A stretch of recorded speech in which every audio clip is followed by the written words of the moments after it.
আমি আমার ফোন থেকে বিআরটিএ যে ডিএল চেকার অ্যাপটি আছে সেই অ্যাপটি ওপেন করে নেব।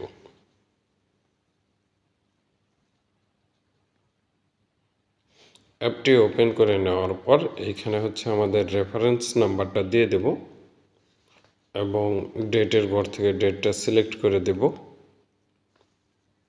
মাস দিয়ে দিলাম, জন্মসালটা দিয়ে দিলাম।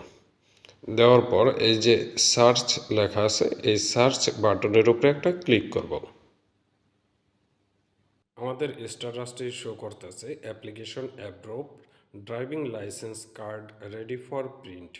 রেডি ফর প্রিন্ট এই অ্যাপ্লিকেশন অ্যাপ্রুভ, আমার আবেদনটি মঞ্জুর করেছে এবং driving licence card ready for print মানে আপনার কার্ডটি প্রিন্টের জন্য প্রস্তুত এবং প্রিন্টিং স্টেশনে চলে গেছে।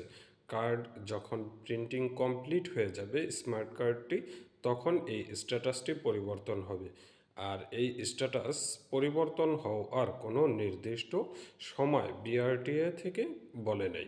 এইটা সিস্টেম থেকে অটোমেটিক পরিবর্তন হবে যখন কার্ডটা প্রিন্ট হয়ে যাবে।